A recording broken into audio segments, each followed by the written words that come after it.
Matahari pagi menyelinap masuk melalui celah tirai kamar, menyinari ruangan yang tertata rapi dan hangat. Di atas ranjang king size dengan sprei putih dan bantal empuk, Farda terbangun lebih dulu seperti biasanya. Ia menoleh ke samping, menatap wajah suaminya yang masih terlelap. Senyum kecil terukir di bibirnya. Dalam hati, ia merasa bersyukur karena kehidupan rumah tangganya dengan Reza berjalan tenang dan nyaman selama hampir 2 tahun ini. Farda adalah wanita yang dikenal cerdas, mandiri, dan berdedikasi tinggi. Ia bekerja di bidang properti sebagai manajer pemasaran di sebuah perusahaan besar yang menangani proyek perumahan dan apartemen. Usianya menginjak 32 tahun. Dan meskipun wajahnya tidak selalu dipoles make-up berlebihan, penampilannya tetap anggun dan menawan. Ia bukan tipe wanita yang suka berfoya-foya, tapi tahu bagaimana memanjakan diri dan keluarganya dengan cara yang bijak. Sementara itu, Reza, suaminya, adalah pria 40 tahun yang pernah mengalami kegagalan rumah tangga sebelumnya. Ia duda dengan satu anak laki-laki bernama Naufal, berusia 9 tahun. Awal pertemuan mereka terjadi di sebuah acara open house rumah mewah yang Farda tangani. Reza datang sebagai calon pembeli bersama anaknya. Dari pertemuan singkat dan obrolan hangat saat itu, benih perasaan tumbuh di antara keduanya. Farda, yang saat itu tidak sedang mencari pasangan, justru merasa tertarik pada Reza karena kedewasaan dan kelembutan sikapnya. Setelah berbulan-bulan menjalin komunikasi dan pertemuan yang tidak disengaja namun selalu terasa bermakna, akhirnya Reza melamar Farda. Meski sempat ragu karena status duda Reza dan keberadaan anak, Farda merasa yakin karena Reza selalu bersikap terbuka dan jujur. Ia bahkan memperkenalkan Farda pada Naufal jauh sebelum mereka menikah, dan Farda bisa langsung dekat dengan anak itu seolah mereka sudah lama kenal. Awal pernikahan mereka berjalan harmonis. Tidak banyak drama atau pertengkaran besar. Farda tidak pernah merasa keberatan menjadi ibu sambung bagi Naufal. Justru, ia merasakan kasih sayang tulus dari anak kecil itu yang selalu memanggilnya, Bu Farda, dengan sopan dan hangat. Reza juga bukan suami yang kasar atau semena-mena. Ia penuh perhatian. Dan meskipun keuangan mereka tidak semewah pasangan lainnya, tapi hidup mereka cukup berkecukupan dan bahagia. Reza dulunya memiliki usaha sendiri di bidang konstruksi, namun perceraiannya dengan Meira cukup mengguncang kehidupannya secara finansial. Banyak proyek yang gagal karena masalah internal, ditambah dengan pembagian harta gonogini yang membuatnya harus mulai dari nol. Saat itu, Reza hampir putus asa. Namun kehadiran Farda membawa semangat baru. Farda tidak hanya menjadi istri, tapi juga partner hidup yang mendorong Reza untuk bangkit kembali. Dengan jaringan dan pengalamannya di bidang properti, Farda membantu Reza mendapatkan kembali kepercayaan klien dan koneksi yang sempat hilang. Ia bahkan menawarkan Reza untuk bekerja sama dalam satu proyek renovasi rumah lama yang akhirnya sukses dijual dengan untung besar. Dari situlah perlahan-lahan, kehidupan keuangan mereka membaik. Mereka membeli rumah mungil di pinggiran kota yang kini mereka tempati, lengkap dengan kebun kecil di halaman belakang tempat Naufal sering bermain bola. Farda selalu menyempatkan waktu untuk keluarga. Meskipun pekerjaannya cukup menuntut, ia tidak pernah abai dengan kebutuhan rumah. Ia menyiapkan sarapan, menjemput Naufal dari sekolah jika sempat, dan selalu hadir di setiap pertemuan orang tua murid. Reza pun kerap memujinya sebagai istri idaman, bahkan di hadapan teman-temannya. Tidak jarang Reza memasak makan malam di akhir pekan, lalu mereka makan bersama di halaman sambil berbagi cerita. "Kalau aku nggak ketemu kamu, mungkin aku masih jatuh di bawah," ucap Reza suatu malam ketika mereka duduk berdua di sofa, menonton acara kuliner favorit mereka. Farda tertawa kecil. "Kamu yang bangkit sendiri, aku cuma bantu nyalain senter biar kamu bisa lihat jalan." Mereka tertawa bersama, dan malam itu diakhiri dengan pelukan hangat dan rasa syukur yang dalam. Bagi Farda, hidup seperti ini sudah cukup. Ia tidak menuntut mewah, yang ia butuhkan hanya rasa aman, cinta, dan dihargai.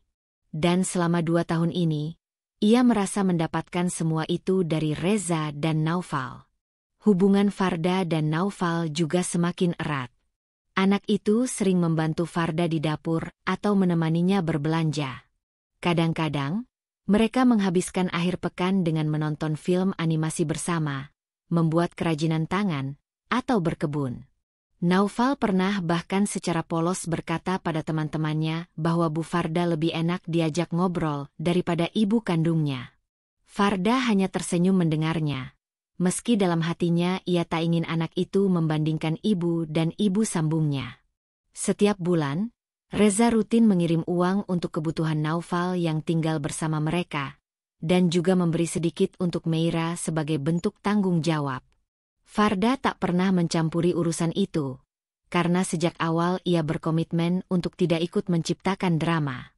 Ia percaya bahwa Reza tahu batas dan tanggung jawabnya. Lagi pula, Reza tidak pernah menyembunyikan soal komunikasi atau keperluan yang berhubungan dengan mantan istrinya. Hubungan mereka juga makin diperkuat dengan kerja sama kecil dalam bidang properti. Reza mulai dipercaya menjadi kontraktor renovasi untuk proyek-proyek yang dibawa Farda dari tempat kerjanya.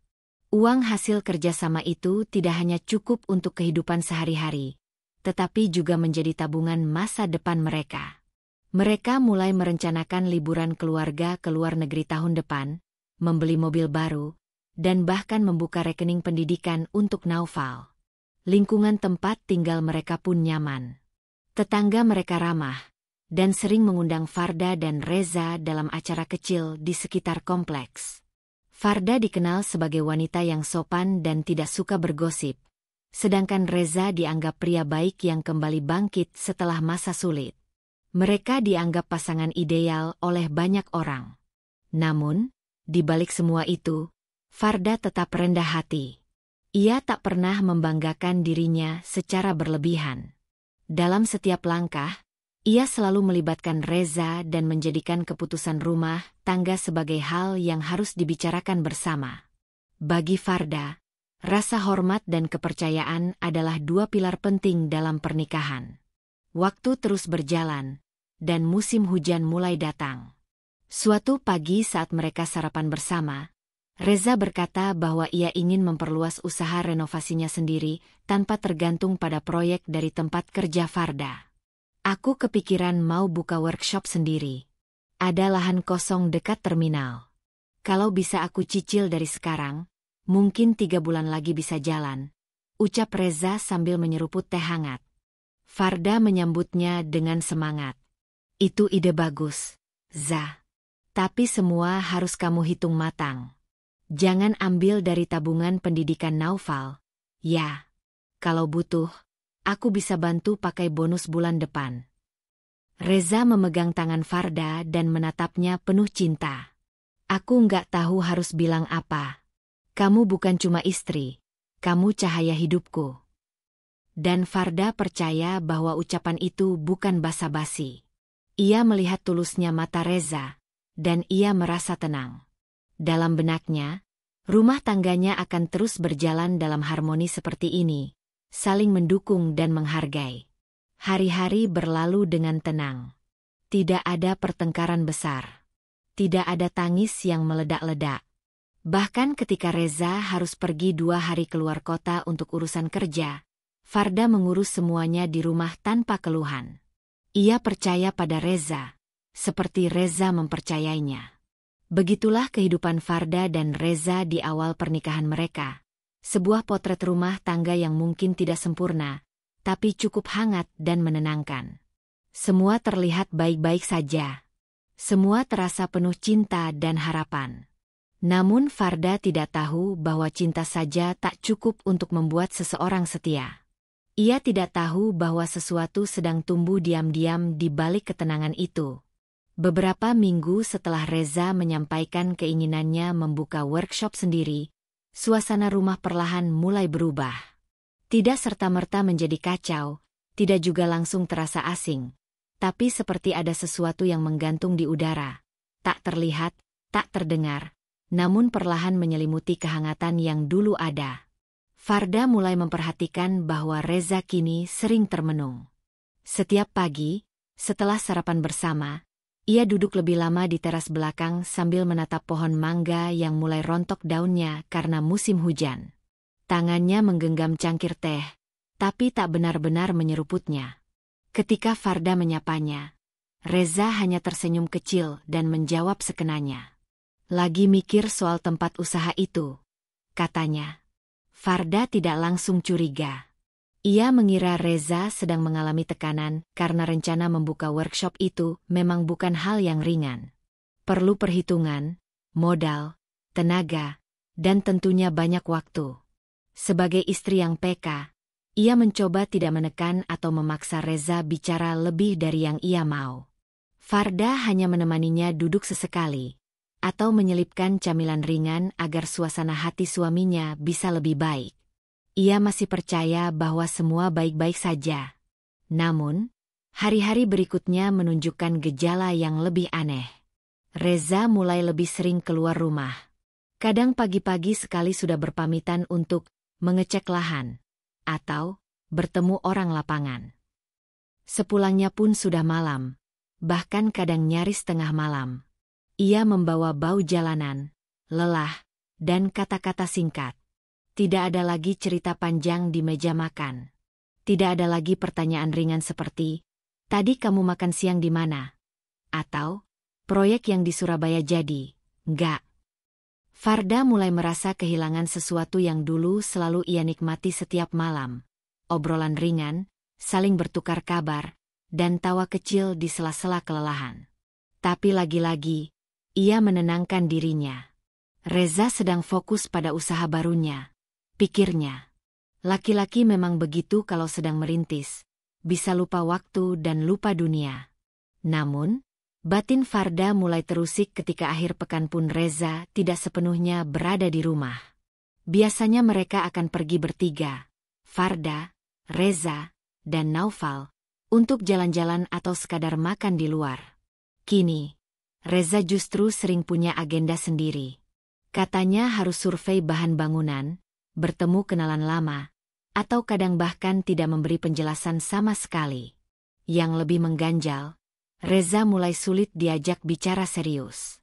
Suatu malam, Farda duduk di ruang tengah dengan 2 gelas jus mangga di atas meja.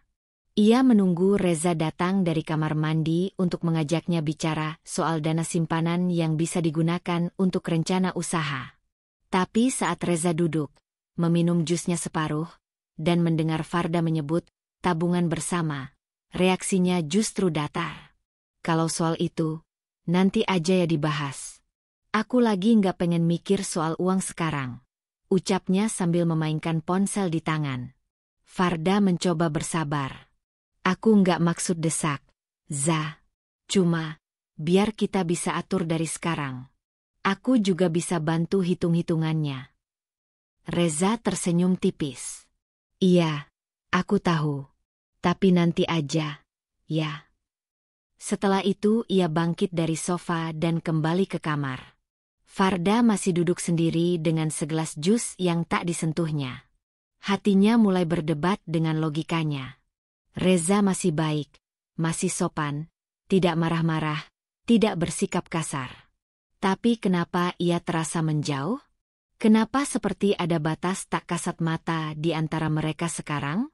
Sejak hari itu, Farda mulai lebih memperhatikan kebiasaan Reza. Ia perhatikan bagaimana suaminya kini lebih sering membawa ponsel ke kamar mandi, atau meletakkannya di saku celana sepanjang hari, bahkan saat tidur. Dulu, Reza sering meninggalkan ponsel di atas meja begitu saja, kadang tertinggal di dapur, dan Farda bisa mengambilnya untuk memindahkan foto atau sekadar mengecek jam. Tapi sekarang, Reza seperti tak ingin barang itu jauh darinya. Sikap manis Reza masih tetap ada. Ia tetap mencium kening Farda saat hendak pergi, tetap membawakan cemilan kalau pulang malam, tetap menjawab, sayang juga, ketika Farda berkata, hati-hati di jalan. Tapi semuanya terasa hambar. Seperti formalitas. Seperti akting yang sudah dihafal. Pada suatu sore, saat Farda menjemput Naufal dari les menggambar, anak itu tiba-tiba bertanya polos, "Bu Farda, kok ayah sekarang sering keluar malam terus ya? Katanya mau main bola di halaman, tapi malah enggak jadi terus." Pertanyaan itu membuat dada Farda sesak. Ia tersenyum tipis, lalu mengusap kepala Naufal. "Ayah lagi sibuk, sayang. Tapi nanti pasti sempatin waktu main sama Naufal." Dalam perjalanan pulang, Farda diam. Mobil yang ia kemudikan menyusuri jalanan dengan pelan. Hujan turun tipis-tipis, mengaburkan pandangan kaca depan. Hatinya mulai dipenuhi tanya. Apakah ini hanya masa Reza sedang fokus kerja? Atau ada sesuatu yang ia sembunyikan? Beberapa hari kemudian, saat Reza pulang larut malam, ia lupa menonaktifkan notifikasi ponselnya yang terletak di meja. Saat Reza mandi, Farda yang sedang membereskan meja makan mendengar suara pesan masuk. Ia tidak berniat mengintip. Tapi ketika suara notifikasi muncul bertubi-tubi, ia melihat layar ponsel yang menyala dengan jelas. Nama yang muncul di sana adalah Meira. Jantung Farda seketika berdetak lebih cepat. Ia tak menyentuh ponsel itu, hanya mematung menatapnya. Pesan terakhir dari Meira terbaca setengah. "Kapan kita bisa ngobrol lagi? Aku merasa." Reza keluar dari kamar mandi sambil mengeringkan rambut. Ia tampak terkejut saat melihat Farda berdiri dekat meja, tapi langsung bersikap tenang. "Kamu nggak tidur?" tanyanya. Farda mencoba tersenyum. "Lagi haus. Mau ambil air?" "Oh." Reza mengangguk dan segera mengambil ponselnya.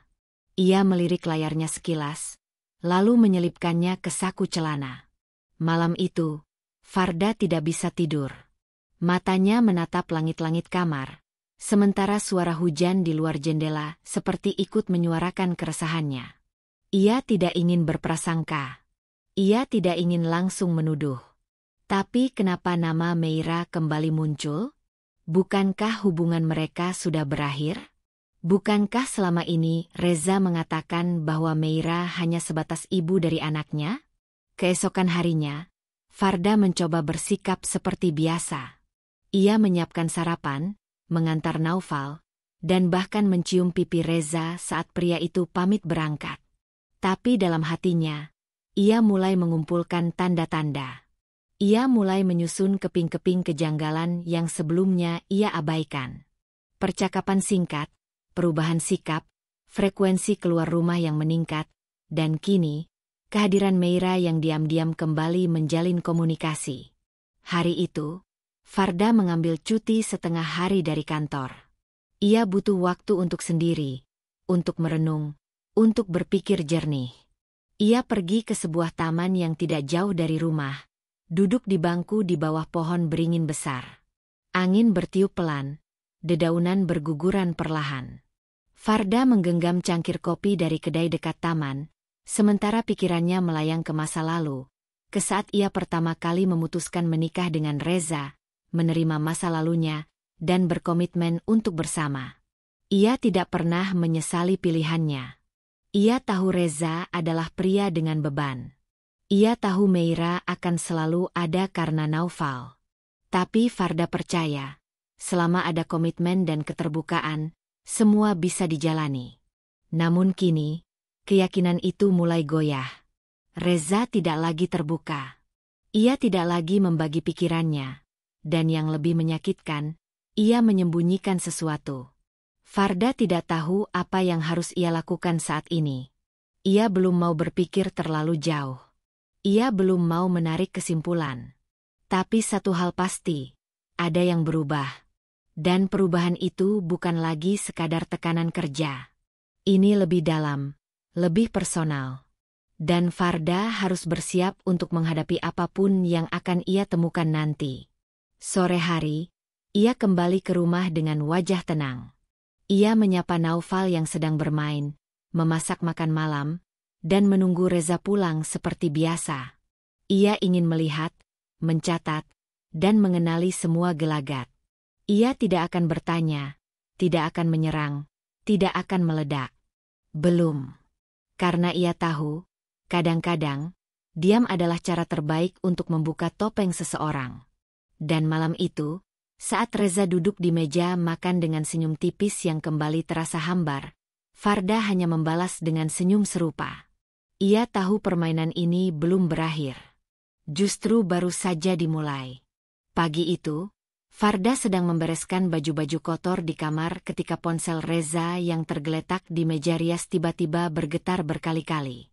Suara notifikasi itu cukup nyaring hingga membuat Farda menoleh tanpa niat awal untuk mengintip. Tapi saat layar menyala, pandangannya langsung tertumbuk pada nama yang tertulis jelas di sana, Meira. Seketika tubuh Farda membeku.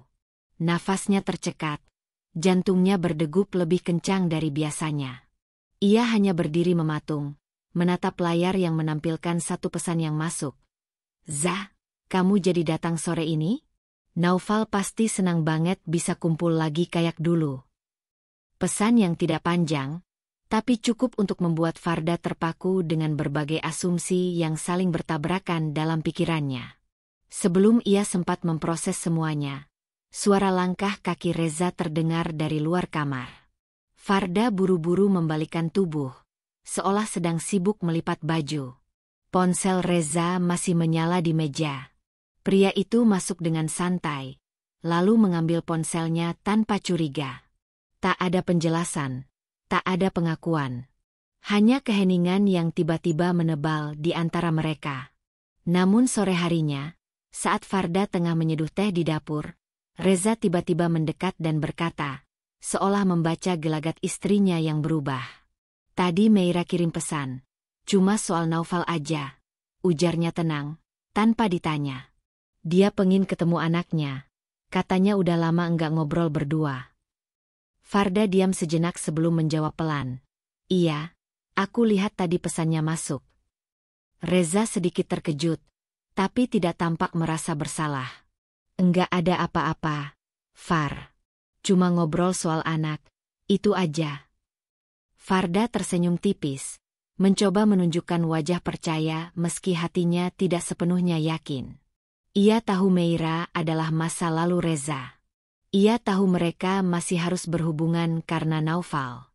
Tapi ada sesuatu dalam nada bicara Reza yang membuat Farda merasa tidak tenang. Terlalu cepat ia menjelaskan. Terlalu cepat pula mengelak. Dan ketidaknyamanan itu terbukti bukan sekadar firasat. Beberapa hari setelah kejadian itu, Meira datang ke rumah. Ia berdiri di depan pagar sambil membawa bungkusan kecil yang katanya berisi mainan untuk Naufal. Farda yang membukakan pintu sempat tertegun. Sudah cukup lama Meira tidak muncul langsung ke rumah sejak mereka menikah. Biasanya urusan komunikasi hanya via Reza. "Oh, Bu Farda," sapa Meira dengan nada ramah yang terdengar dibuat-buat. "Ini aku bawain hadiah buat Naufal. Sekalian mau ajak dia jalan sore sebentar. Boleh ya?" Farda mengangguk pelan. "Silakan, Meira." "Reza ada di rumah?" tanya Meira sambil melongok ke dalam. "Masih di kantor," jawab Farda singkat. Meira hanya mengangguk, lalu masuk tanpa diminta. Langkahnya ringan, senyumnya terus tersungging. Tapi sorot matanya menyiratkan sesuatu yang tidak nyaman. Ia duduk di sofa ruang tamu seolah masih memiliki tempat di rumah itu. Sambil menunggu Naufal keluar dari kamar, Meira memandangi sekeliling rumah dan berkomentar pelan. "Masih sama ya tata ruangnya. Aku pikir kamu akan mengubah semuanya." Farda tetap tersenyum, berusaha bersikap sopan. "Aku lebih suka membiarkan yang sudah baik tetap seperti apa adanya." Meira tertawa kecil. "Tapi tetap aja, rumah ini dulu aku yang pilih. Loh, waktu itu masih baru banget. Aku bahkan yang desain sendiri letak furniturnya." Farda hanya menjawab dengan anggukan, tak ingin memperpanjang obrolan. Meira tidak berhenti sampai di situ. Ia mengajak Naufal ngobrol sambil sesekali menyebut kenangan masa lalu yang tidak perlu. Tentang saat mereka bertiga piknik di taman, atau saat ulang tahun Naufal yang pertama kali dirayakan di rumah ini. Farda duduk diam di pojok ruang tamu, mendengarkan dengan hati yang pelan-pelan terasa dicekik. Kata-kata Meira terdengar biasa di telinga orang lain, tapi bagi Farda, setiap kalimat seolah ditujukan untuk menegaskan bahwa dia hanyalah pendatang di rumah yang pernah menjadi milik perempuan itu. Setelah membawa Naufal jalan-jalan sore, Meira kembali mengantar anak itu tepat saat Reza tiba di depan rumah. Mereka bertemu di depan pagar. Dari balik jendela, Farda bisa melihat jelas bagaimana mereka saling menyapa. Meira tertawa kecil, menepuk lengan Reza, lalu mengangguk seolah mereka baru selesai dari pertemuan yang menyenangkan. Reza masuk ke rumah dengan wajah biasa saja, seolah tidak ada yang istimewa. Farda hanya memandangnya dari ruang makan. Tidak ada pertanyaan, tidak ada komentar. Tapi hatinya semakin gelisah. Hari-hari berikutnya, Meira mulai lebih sering datang. Kadang menjemput Naufal, kadang mengantarkan makanan yang katanya kesukaan anaknya. Kadang bahkan hanya mampir sebentar dengan alasan ingin melihat perkembangan Naufal di sekolah. Setiap kali ia datang, Farda selalu berusaha menyambut dengan baik, tapi Meira selalu menemukan cara untuk membuatnya merasa tidak nyaman. "Reza masih suka makan sambal terasi buatan aku?" tanya Meira suatu siang sambil meletakkan bekal di meja makan. "Waktu dulu sih, dia bilang nggak bisa makan kalau nggak ada sambal buatan aku." Farda menahan napas. Ia tidak ingin menunjukkan perasaannya. Ia hanya menjawab datar. "Sekarang lebih sering makan tanpa sambal. Lebih sehat." Meira tertawa seolah tidak percaya. "Ah, masa sih? Reza itu paling enggak bisa lepas dari sambal. Tapi ya mungkin selera orang bisa berubah ya. Tergantung siapa yang dampingi." Senyumnya manis, tapi nadanya tajam. Farda hanya diam. Hari demi hari, tekanan batin itu semakin besar. Farda mulai merasa terasing di rumahnya sendiri. Ia tidak tahu harus berbuat apa. Ia tidak bisa melarang Meira datang karena secara hukum, Meira tetap ibu kandung Naufal. Ia tidak punya alasan untuk melarang Reza berkomunikasi dengan mantan istrinya. Tapi sikap Meira dan ketidakjelasan posisi Reza membuatnya merasa perlahan disingkirkan dari kehidupan yang dulu ia bangun bersama penuh cinta. Farda beberapa kali mencoba membicarakan hal ini dengan Reza. Tapi setiap kali ia mulai membuka pembicaraan, Reza selalu mengelak dengan lembut. "Meira cuma ibu dari anakku, Far. Jangan terlalu dibawa perasaan." "Tapi kenapa dia sekarang sering banget datang? Dan kamu juga jadi makin sering keluar. Aku cuma pengen tahu, ada yang berubah enggak di antara kita?" Reza menghela napas panjang. "Kamu terlalu sensitif. Aku sibuk karena kerjaan, dan Meira cuma numpang mampir. Enggak lebih dari itu." Farda tahu Reza tidak akan bicara jujur jika memang ada yang disembunyikan. Dan ia belum cukup punya bukti untuk membantah. Hatinya semakin kacau, tapi ia belum sanggup mengambil sikap. Ia masih berharap semuanya hanya fase. Bahwa Meira hanya datang karena rindu pada anaknya, bukan karena ingin mengacaukan rumah tangga yang sedang Farda pertahankan. Namun, kegelisahan itu terus tumbuh. Farda mulai sering terjaga di malam hari. Pikirannya berputar-putar dalam kekhawatiran yang tidak bisa ia hentikan. Ia mulai memerhatikan setiap detail. Jam berapa Reza pulang, ekspresi wajahnya saat menerima telepon, cara bicara yang mulai terasa asing. Tapi sejauh ini, Reza masih bersikap manis. Ia tidak marah, tidak membentak, tidak menunjukkan tanda-tanda menjauh secara terang-terangan. Justru sikapnya yang tetap lembut itulah yang membuat Farda makin bingung. Karena apa yang ia rasakan tidak sesuai dengan apa yang ia lihat. Sampai akhirnya, Farda menyadari bahwa mungkin ada sesuatu yang lebih menyakitkan daripada pertengkaran. Yaitu ketika seseorang yang kita cintai masih tersenyum di depan kita, tapi hatinya perlahan menjauh tanpa suara. Dan Farda kini berada di tengah situasi itu. Terperangkap antara keraguan, ketakutan, dan cinta yang mulai terluka. Ia belum tahu apa yang harus ia lakukan. Ia hanya tahu, Meira telah kembali. Dan kehadirannya mulai menggerus kebahagiaan yang selama ini ia jaga dengan sepenuh hati. Hari-hari di rumah itu semakin terasa asing bagi Farda. Ia mulai merasa seperti orang luar yang kebetulan tinggal di sebuah rumah milik orang lain. Dulu, setiap sudut rumah ini terasa hidup. Suara tawa Reza, langkah riang Naufal, dan kehadirannya sendiri sebagai ibu rumah tangga yang dicintai, semuanya membentuk ruang yang hangat dan berarti. Tapi kini, suasana itu perlahan sirna. Farda tak tahu kapan tepatnya semuanya mulai berubah. Yang ia tahu, kehadirannya seolah makin tidak dianggap. Puncaknya adalah ketika Meira, tanpa pemberitahuan sebelumnya, datang dan membawa koper kecil. "Aku nggak bisa bawa Naufal hari ini," katanya saat tiba di ambang pintu, wajahnya muram. "Dia demam sejak tadi malam." Aku panik. Tapi rumah aku sekarang sempit dan berisik karena tetangga renovasi. Aku pikir, biar dia istirahat di sini aja. Di rumah yang dia kenal. Farda tidak bisa langsung menjawab. Ia berdiri di depan pintu, memandangi Meira yang sudah melangkah masuk sambil menggandeng Naufal yang tampak lemas. Sesaat kemudian, Reza muncul dari dalam rumah dan langsung menyambut mereka dengan wajah penuh perhatian. "Sayang, kamu sakit, ya?" Reza menunduk, mengusap kepala Naufal. "Masuk, ayo. Biar istirahat di kamarnya." Tak lama, Meira juga duduk di sofa dan menyenderkan tubuhnya, seolah rumah itu masih miliknya. "Aku capek banget. Semalaman enggak tidur. Boleh aku nginap semalam aja? Buat jaga dia." Reza menoleh pada Farda sejenak, lalu menjawab tanpa meminta persetujuan lebih lanjut. "Iya, enggak apa-apa. Tidur aja di kamar tamu. Nanti aku bantu jaga juga." Dan disitulah luka Farda semakin terbuka. Tidak satupun pertanyaan ditujukan padanya. Tidak ada momen di mana Reza mencoba melibatkan dirinya dalam keputusan itu.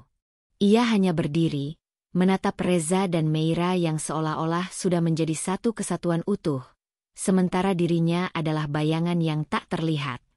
Malam itu, Farda duduk sendiri di ruang kerja, menatap layar laptop yang menyala namun tak satupun pekerjaannya tersentuh. Dari jendela kecil, ia bisa melihat kamar tamu yang lampunya masih menyala.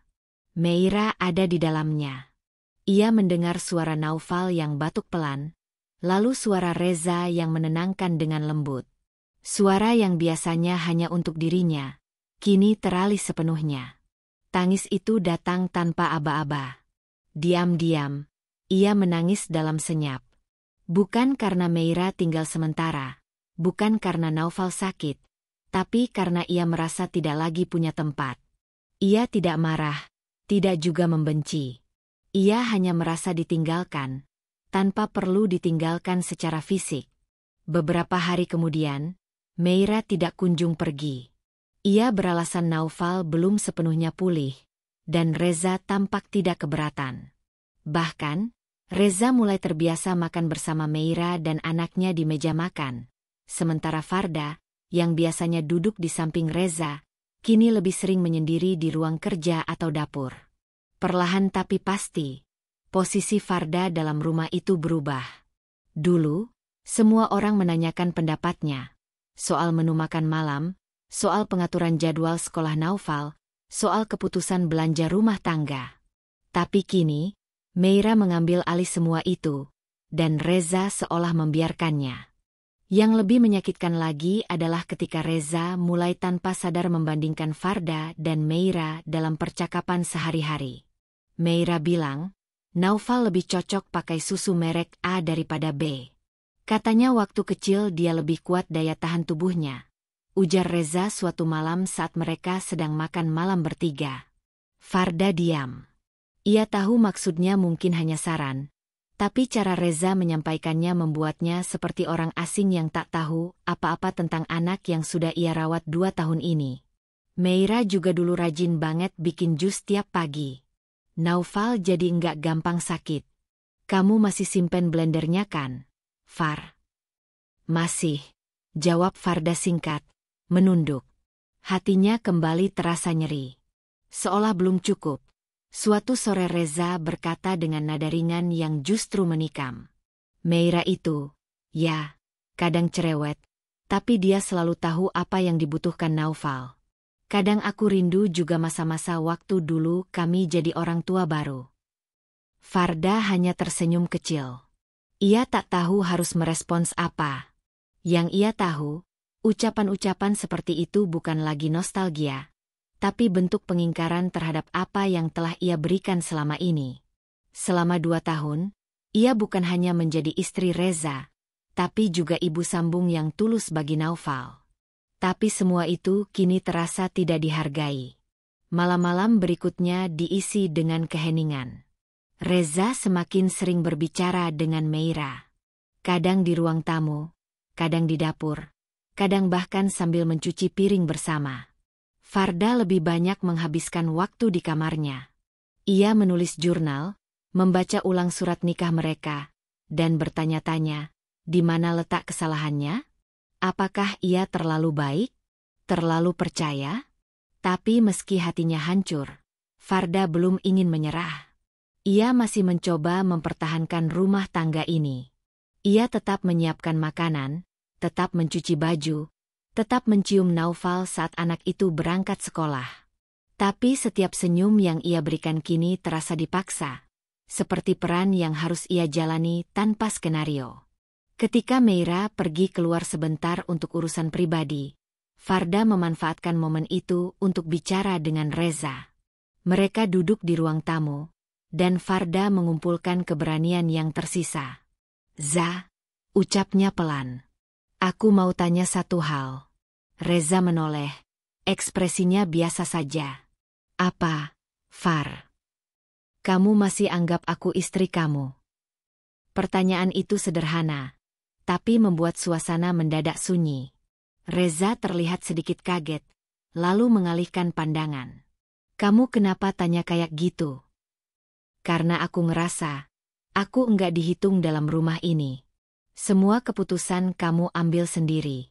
Meira datang dan tinggal tanpa ada obrolan dulu. Aku enggak pernah dilibatkan." Reza menghela napas. "Kamu terlalu sensitif, Far. Ini semua cuma sementara. Meira di sini buat anaknya. Jangan dibesar-besarkan. Tapi kamu juga mulai bandingkan aku sama dia. Bahkan hal-hal kecil pun kamu jadikan alasan buat nunjukin kalau dia lebih tahu soal Naufal daripada aku. Padahal selama 2 tahun ini aku yang nemenin Naufal tiap hari. Kamu tahu nggak? Rasanya denger kamu puji dia terus sambil aku diam-diam masak di dapur." Reza tampak kesal. "Far, aku nggak maksud kayak gitu. Kamu aja yang salah tangkap. Jangan baper terus. Aku udah cukup stres sama kerjaan dan semua ini." Farda terdiam. Ia ingin menangis, tapi menahannya dengan sekuat tenaga. Bukan karena takut terlihat lemah, tapi karena air matanya sudah terlalu sering jatuh dalam diam. Setelah percakapan itu, Reza tidak meminta maaf. Ia juga tidak mengubah sikapnya. Justru, ia semakin sering pulang larut malam dengan alasan kerja, dan setiap kali pulang, Meira yang lebih dulu menyambutnya di ruang tamu. Farda hanya bisa menatap dari kejauhan. Hatinya remuk, tapi wajahnya tetap diam. Ia mulai tidur lebih awal, mengunci diri di kamar, dan menyalakan alunan musik instrumental untuk menenangkan diri. Kadang ia menangis pelan di balik bantal, berharap suara isaknya tidak terdengar oleh siapapun. Ia tidak ingin Naufal tahu. Ia tidak ingin orang lain tahu bahwa hatinya perlahan-lahan terkikis oleh rasa tidak dianggap, oleh bayang-bayang masa lalu yang kini kembali hidup dan merampas tempatnya. Namun di balik tangis itu, Farda masih menyimpan harapan. Bahwa Reza akan kembali menyadari siapa yang telah mendampinginya saat ia jatuh. Bahwa rumah tangga ini masih bisa diselamatkan. Ia tahu harapan itu semakin redup, tapi ia belum ingin menyerah. Bagi Farda, cinta bukan sekadar rasa. Cinta adalah usaha, pengorbanan, dan kesetiaan. Dan ia telah memberikan semuanya. Ia hanya berharap semua ini tidak menjadi sia-sia. Langit sore itu tampak mendung, seolah ikut merespons suasana hati Farda yang sejak pagi diliputi perasaan tidak tenang. Ia baru saja selesai menyiram tanaman di halaman saat Bu Wati, tetangga sebelah rumah yang terkenal ramah dan sering berbagi cerita, datang menghampiri sambil membawa semangkuk kolak pisang hangat. "Saya habis dari rumah adik ipar di Subang, Mbak Far," katanya, menaruh mangkuk di atas meja teras. "Tapi saya malah kaget waktu mampir ke rest area di tol Cipularang. Saya kayak lihat Mas Reza." "Loh?" Farda mengerutkan dahi. "Reza? Di Cipularang? Sama siapa?" Bu Wati mendekat, suaranya sedikit dikecilkan, seolah tak ingin ada yang mendengar selain mereka. "Saya lihat dia sama perempuan. Saya pikir itu Mbak Far, tapi pas saya lihat lagi, bukan. Kayaknya mantan istrinya, si Mbak Meira itu, ya? Soalnya saya pernah lihat dia juga waktu dulu sempat datang." Farda tersenyum paksa, menelan ludah yang terasa lebih pahit dari biasanya. "Oh, mungkin urusan Naufal, ya, Bu." "Ya bisa jadi," jawab Bu Wati cepat. Tapi mereka terlihat dekat banget, duduk bareng sambil ketawa-tawa. "Saya sampai heran, mereka udah balikan, ya?" "Enggak, Bu," jawab Farda singkat. Ia buru-buru pamit, masuk ke dalam rumah dengan langkah lunglai. Setelah Bu Wati pulang, Farda berdiri lama di depan cermin kamar mandi. Hatinya seolah ingin menyangkal, tapi pikirannya tak bisa berbohong.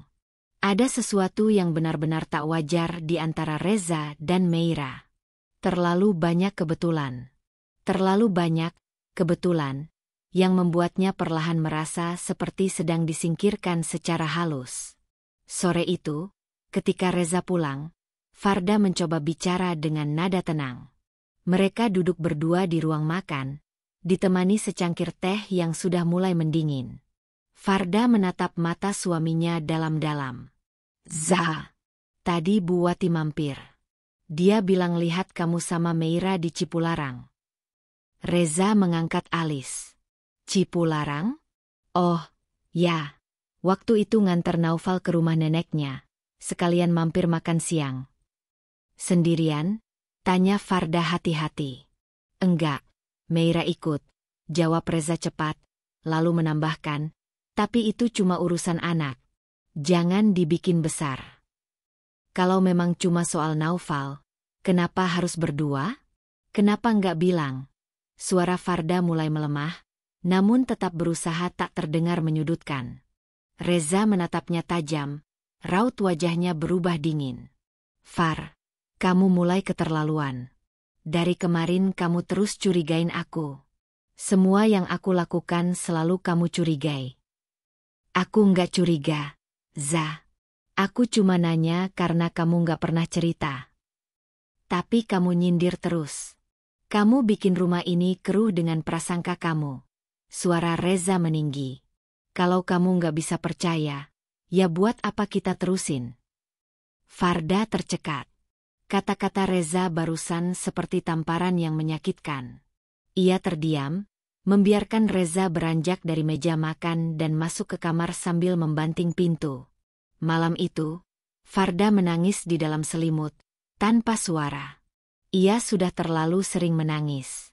Tapi untuk pertama kalinya, ia merasa tangisnya bukan lagi karena kecewa, melainkan karena ia tahu mungkin segalanya sudah tidak bisa kembali seperti semula. Hari-hari berikutnya berjalan hambar. Reza semakin jarang pulang tepat waktu. Bahkan saat di rumah, ia lebih banyak mengurung diri di kamar kerja, menghindari makan malam bersama, dan lebih sering membawa laptopnya keluar kota. Meira juga sudah tidak tinggal di rumah, namun masih sering datang dengan berbagai alasan, mengantar baju Naufal, membahas tugas sekolah, atau sekadar menjemput anak itu jalan-jalan. Farda menjalani semua itu dengan diam. Ia tidak lagi bertanya. Ia tidak lagi protes. Namun di balik keheningannya, ia menyimpan satu tekad. Ia tidak akan membiarkan dirinya terus-menerus dijadikan korban. Ia hanya butuh satu kepastian, satu bukti nyata sebelum ia mengambil keputusan. Dan bukti itu datang secara tidak sengaja. Siang itu, Reza berangkat terburu-buru keluar kota. Ia lupa membawa bekal makan siang yang sudah Farda siapkan. Ketika Farda membuka tas kerja Reza yang tertinggal di sofa untuk memasukkan bekalnya, sebuah map coklat terjatuh. Farda tidak berniat membuka apapun, tapi saat ia mengambil map itu, satu lembar kertas terselip dan keluar separuh. Mata Farda langsung tertuju pada judul besar yang tercetak tebal di bagian atas. Pengajuan gugat cerai. Tangannya gemetar. Nafasnya tersendat. Dunia seolah berputar dalam satu kedipan mata. Ia duduk perlahan, membuka lembar demi lembar surat itu. Nama Reza tercantum sebagai pihak yang mengajukan. Di kolom alasan perceraian, tertulis singkat namun menghancurkan. Ketidakcocokan dan hilangnya keharmonisan dalam rumah tangga. Tidak ada pemberitahuan. Tidak ada diskusi. Tidak ada peringatan. Dan yang lebih menyakitkan, surat itu bahkan sudah bertanggal 3 minggu lalu. Farda menutup map itu perlahan. Wajahnya tidak menangis. Tidak juga histeris. Ia hanya terdiam, menatap dinding di hadapannya dengan pandangan kosong.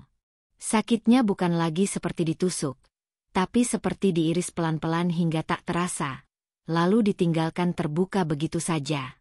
Malamnya, ia duduk di depan cermin, memandangi wajahnya sendiri. Perempuan yang menatapnya balik dari pantulan kaca bukanlah Farda yang ia kenal 2 tahun lalu. Di balik matanya yang lelah, ada amarah, ada kehancuran.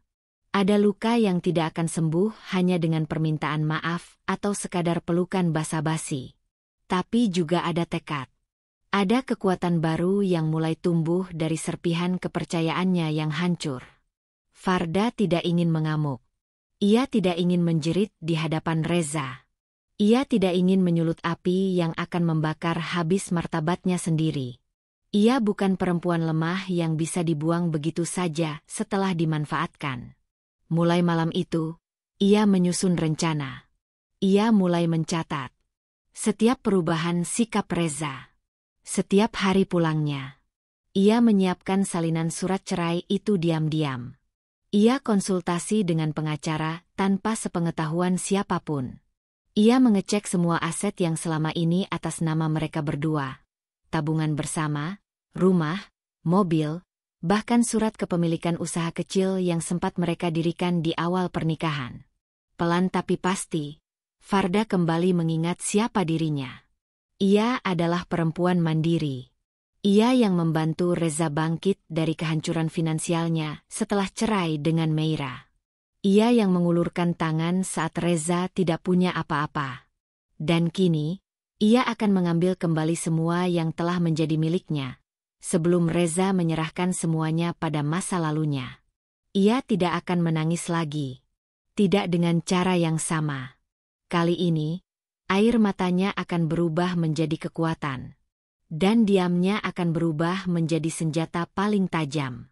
Sejak menemukan surat gugatan cerai di dalam tas kerja Reza, Farda seperti dilahirkan kembali. Tapi bukan sebagai perempuan yang akan merengek dan meminta pertimbangan. Bukan juga sebagai istri yang akan berjuang mati-matian demi mempertahankan hubungan yang satu sisinya sudah patah. Tidak. Kini, Farda berdiri sebagai perempuan yang tahu betul apa yang harus ia pertahankan, dan apa yang harus ia lepaskan. Ia sudah cukup sabar, sudah cukup memberi kesempatan, bahkan terlalu banyak menahan sakit tanpa suara. Tapi hari itu, semuanya berhenti. Kini gilirannya untuk melangkah, bukan dengan emosi, tapi dengan perhitungan yang tajam. Diam-diam, Farda mulai membuka kembali dokumen-dokumen lama yang selama ini ia simpan rapi di dalam lemari arsip kecil di sudut ruang kerja. Ia keluarkan map-map tebal berisi surat kepemilikan rumah, mobil, dan legalitas bisnis kecil yang dulu ia dirikan bersama Reza, sebuah usaha laundry yang berkembang cukup pesat di lingkungan mereka. Farda menelusuri satu demi satu dokumen itu dengan teliti. Dan satu hal yang membuatnya hampir tersenyum getir. Semuanya, secara hukum, atas nama dirinya. Rumah yang mereka tinggali saat ini memang dibeli menggunakan tabungan bersama. Tapi surat kepemilikannya ditulis atas nama Farda, karena saat itu Reza masih memiliki kredit macet yang membuat namanya tidak bisa digunakan dalam transaksi besar. Mobil keluarga yang selama ini digunakan Reza juga dibeli atas nama Farda. Sebuah strategi cerdas yang dulu mereka sepakati agar cicilan tidak tertolak oleh pihak leasing. Dan usaha laundry itu? Modal utamanya berasal dari sisa gaji Farda ketika masih aktif bekerja di kantor lamanya, lengkap dengan bukti transfer dan surat keterangan modal awal yang ia simpan hingga kini. Farda menyandarkan tubuhnya di kursi, menatap semua dokumen yang kini terhampar di atas meja. Tangannya tidak gemetar, matanya tidak berkaca-kaca. Yang ada hanya satu perasaan, lega. Lega karena selama ini ia selalu mengedepankan akal sehat dalam mengambil keputusan. Dan kini, akal sehat itu menjadi pelindung terbaiknya. Tanpa memberitahukan siapapun, Farda mulai bergerak cepat. Ia datang ke kantor notaris tempat dulu ia mengurus surat rumah, lalu menyusun rencana untuk memindahkan kepemilikan bisnis kecil itu secara legal ke rekening perusahaan pribadi atas namanya. Bukan berarti ia ingin merebut semua dengan kasar, tapi ia tahu jika ia tidak bergerak sekarang, Reza bisa mengambil semuanya di belakangnya, dengan cara licik yang sama seperti menggugat cerai tanpa bicara lebih dulu. Ia juga mengunjungi bank, membuka rekening baru yang tidak diketahui siapapun. Ia memindahkan sebagian besar dana pribadi dan keuntungan usaha ke sana, dan menutup akses Reza yang dulu diberi wewenang ikut mengelola tabungan bersama. Tidak besar memang jumlahnya, tapi cukup untuk membuat Farda berdiri sendiri tanpa ketergantungan. Di rumah, Farda tetap bersikap seperti biasa. Ia masih membuatkan kopi untuk Reza setiap pagi. Ia masih menyetrika baju kerja Reza, bahkan masih menyambut senyuman suaminya dengan raut wajah yang sama seperti hari-hari sebelumnya. Tidak ada satupun yang berubah dari caranya berbicara, atau bagaimana ia memperlakukan Reza di depan Naufal. Semua tetap terlihat seperti biasa. Tapi dalam hati, Farda tahu, ia sedang memainkan peran terbaiknya. Peran seorang istri yang pura-pura tidak tahu bahwa suaminya tengah menggali lubang untuk menghancurkan rumah tangga mereka. Reza, seperti biasa, terlalu sibuk dengan urusan pekerjaannya yang entah di mana. Kadang ia pulang malam, kadang hanya memberi kabar lewat pesan singkat, kadang bahkan tidak memberi kabar sama sekali. Farda tidak lagi mencari tahu. Ia juga tidak pernah lagi bertanya kemana Reza pergi, atau dengan siapa. Yang ia butuhkan sekarang bukanlah penjelasan, melainkan waktu untuk menyelesaikan rencananya hingga matang. Malam hari, saat rumah sudah tenang, Farda duduk di ruang kerjanya sambil membaca dokumen hukum yang dikirim pengacaranya. Ia sudah resmi menunjuk pengacara pribadi yang akan mendampinginya bila gugatan cerai itu nanti sampai ke tangannya secara sah. Ia tahu cepat atau lambat Reza akan membuka kartu itu. Dan saat itu datang, Farda tidak akan datang sebagai perempuan terluka yang memohon agar tak diceraikan. Ia akan datang sebagai pihak yang lebih siap, lebih berdaya, dan sudah lebih dulu menutup semua celah. Dalam percakapan dengan pengacaranya, Farda banyak belajar tentang apa saja hak yang bisa ia perjuangkan. Meski mereka tidak memiliki anak kandung bersama, status sebagai istri sah selama 2 tahun dan kontribusinya dalam membangun aset rumah tangga cukup kuat untuk membuat pengadilan memihak padanya. Apalagi, seluruh bukti yang ia miliki menunjukkan bahwa Reza bukan hanya tidak memberikan kontribusi besar, tapi juga pernah memindahkan dana tanpa persetujuan dari rekening bersama untuk kepentingan pribadi. Setiap langkah Farda dihitung dengan teliti. Bahkan untuk hal kecil seperti memindahkan perhiasan miliknya dari lemari kamar ke brankas mini yang ia simpan di tempat berbeda. Semuanya ia lakukan dengan tenang dan sistematis. Ia bahkan menyiapkan surat kuasa untuk adiknya di luar kota, sebagai langkah antisipasi bila suatu hari nanti ia harus meninggalkan rumah lebih dulu. Semua ia susun diam-diam, tanpa satupun air mata. Yang tersisa hanyalah senyum tipis yang ia pasang setiap hari. Senyum yang kini bukan lagi tanda cinta, melainkan simbol bahwa ia sudah tahu semuanya. Ia tahu Reza bukan lagi lelaki yang dulu ia cintai. Dan ia tahu Meira, meski datang dengan wajah ramah, telah mencuri kembali hati suami yang dulu ia pertaruhkan segalanya untuknya.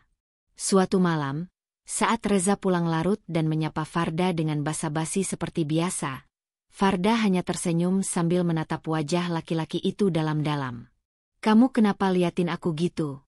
tanya Reza sambil melepas sepatu. "Enggak apa-apa. Cuma mikir," jawab Farda pelan. "Mikir apa?" Farda tersenyum lebih lebar. "Mikir, betapa hebatnya aku ternyata. Bisa membangun semua ini dari nol, dari tidak punya apa-apa, sampai kita bisa hidup senyaman ini." Reza tertawa kecil. "Ya, kita berdua ngebangun bareng, kan?" Farda menatapnya tajam, lalu menjawab tenang. "Iya, bareng. Tapi cuma satu yang benar-benar mengerti artinya perjuangan." Reza tidak menjawab. Ia tidak paham maksud kalimat itu. Dan Farda tidak berniat menjelaskannya malam itu. Hari-hari berikutnya, Farda mulai mengatur jarak tanpa terlihat menjauh. Ia tidak lagi menyentuh barang-barang Reza. Tidak lagi menyetrika bajunya. Ia juga mulai menyimpan makanan terpisah. Bila Reza bertanya, ia hanya menjawab dengan lembut, "Aku pikir kamu lebih suka mandiri sekarang." Reza mungkin merasakan perubahan itu, tapi ia terlalu sibuk dengan dunianya sendiri untuk benar-benar memperhatikan.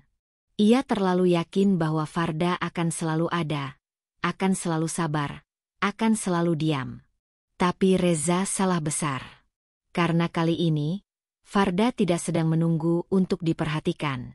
Ia sedang menunggu waktu yang tepat, waktu di mana seluruh rencananya telah selesai disusun, dan ia akan berdiri di hadapan Reza, bukan sebagai istri, tapi sebagai lawan. Lawan yang tidak akan membentak, tidak akan melempar piring atau menampar wajah. Tapi lawan yang akan memutus semua tali kekuasaan yang dulu Reza banggakan. Rumah, mobil, tabungan, bahkan bisnis kecil yang selama ini menopang hidup mereka. Semuanya akan ia ambil kembali, satu persatu. Karena semuanya adalah hasil dari tangan dan kerja kerasnya sendiri. Farda membangun semuanya. Dan kini, saat Reza dengan sombong berniat membuangnya, Farda hanya akan membalas dengan cara yang paling elegan dan paling menyakitkan. Mengambil kembali seluruh yang pernah ia beri. Diam-diam. Tanpa suara. Tapi dengan dampak yang akan membuat Reza mengingatnya seumur hidup. Langkah-langkah Farda makin mantap. Setiap hari yang ia jalani kini bukan lagi hari menunggu, melainkan hari menghitung mundur. Ia sudah selesai dengan rasa sakit. Air mata yang dulu nyaris tak bersisa, kini telah berganti menjadi rencana yang tertata rapi. Setelah semua aset berhasil ia kunci secara legal, kini saatnya Farda mulai melepaskan satu persatu apa yang bisa diuangkan. Ia tahu, akan ada saat di mana ia harus pergi. Dan ketika waktu itu datang, ia tidak mau pergi dengan tangan kosong, apalagi sebagai korban. Diam-diam, ia mulai menjual barang-barang berharga miliknya, beberapa perhiasan emas, jam tangan mahal pemberian dari bonus kerjanya dulu, juga koleksi tas branded yang selama ini hanya tersimpan di lemari. Ia menjual semuanya melalui jaringan kenalannya sendiri, memastikan tak satu pun yang mencurigai niat sesungguhnya. Semua hasil penjualan langsung ia transfer ke rekening pribadinya. Rekening yang bahkan tidak pernah Reza tahu keberadaannya. Rekening itu hanya miliknya. Tempat seluruh kebebasan barunya ditabung perlahan. Dari bisnis laundry yang selama ini tampak sepele, ternyata keuntungan bulanan yang terkumpul bisa ia jadikan modal awal untuk hidup mandiri. Ia sudah diam-diam memindahkan kepemilikan usaha itu sepenuhnya atas namanya. Semua dokumen sudah selesai ditandatangani di hadapan notaris.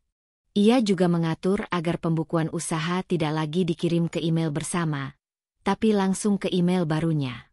Perlahan, semua tali penghubung antara dia dan Reza ia pangkas satu persatu, tanpa suara, tanpa jejak. Di tengah kesibukannya itu, Farda juga mulai berpamitan secara halus pada rekan-rekan kerja lamanya. Meski kini ia tak lagi bekerja kantoran, namun banyak relasi profesional yang masih terhubung dengannya. Beberapa orang sempat menanyakan kabarnya ketika ia mengirim pesan pribadi yang hangat. "Hai, aku sedang memulai babak baru. Terima kasih untuk kerja samanya selama ini. Doakan aku ya," tulisnya di beberapa pesan yang ia kirimkan. Mereka membalas dengan penuh dukungan. Sebagian bahkan menawarkan bantuan jika Farda membutuhkan tempat tinggal baru atau kerja sama usaha. Farda tak memberi penjelasan panjang. Ia hanya tersenyum saat membaca balasan-balasan itu. Dunia luar akan mengira ia sedang merintis usaha mandiri. Padahal, di balik semua itu, ia sedang mempersiapkan pelarian paling anggun dari pernikahan yang sebentar lagi akan runtuh. Sementara itu, Reza hidup dalam dunianya sendiri. Dunia penuh angan-angan yang ia bangun bersama Meira. Lelaki itu tak pernah menyadari bahwa di bawah atap yang sama, istrinya sedang menyiapkan perpisahan. Reza begitu percaya diri, seolah semua sedang berjalan sesuai rencananya. Ia bahkan mulai lebih terbuka membicarakan soal masa depan. "Far," ujar Reza suatu malam sambil duduk santai di meja makan, "Meira rencana mau pindah ke rumah ibunya dulu. Naufal juga akan sering ikut, biar nggak terlalu jauh dari sekolah." Farda hanya menoleh sebentar, lalu melanjutkan menyapu remah roti di atas meja. "Oh, iya. Iya. Lagi pula, setelah urusan hukum kita selesai, mungkin aku juga bakal fokus bantu dia bangun usahanya." Meira lagi semangat banget buka butik online. Farda tidak menjawab. Ia hanya tersenyum tipis, sambil mengangkat piring ke wastafel. Reza terus bicara. "Aku pengen mulai dari awal, Far. Semua yang selama ini aku lewati. Ya, mungkin bukan tempatku. Tapi bukan berarti aku nggak bersyukur. Kamu wanita hebat. Aku nggak akan pernah lupa itu." Farda menatap punggung Reza yang bicara tanpa rasa bersalah. Dalam hatinya, ia tertawa sinis. Lelaki ini benar-benar tidak tahu bahwa semua awal baru yang ia impikan bersama Meira takkan semulus harapannya. Reza pikir ia akan meninggalkan Farda begitu saja dan melanjutkan hidup tanpa gangguan. Padahal kenyataan sebentar lagi akan memberinya tamparan yang tak akan pernah ia lupakan. Dalam beberapa minggu terakhir, Farda juga mulai merapikan dokumen pribadinya. Ijazah, sertifikat, surat berharga, semuanya ia simpan dalam koper kecil yang ia sembunyikan di lemari bagian dalam. Ia mulai memilah baju-baju mana yang akan ia bawa nanti, mana yang akan ia tinggalkan. Ia bahkan sudah mengatur tempat tinggal baru, sebuah rumah kontrakan sederhana tapi nyaman, yang dekat dengan lokasi laundry miliknya. Semua sudah ia siapkan, tinggal menunggu waktu untuk pergi dengan kepala tegak. Namun yang paling manis dari semua ini adalah, Reza tidak menyadari apapun. Baginya, Farda tetaplah istri yang setia dan menerima keadaan.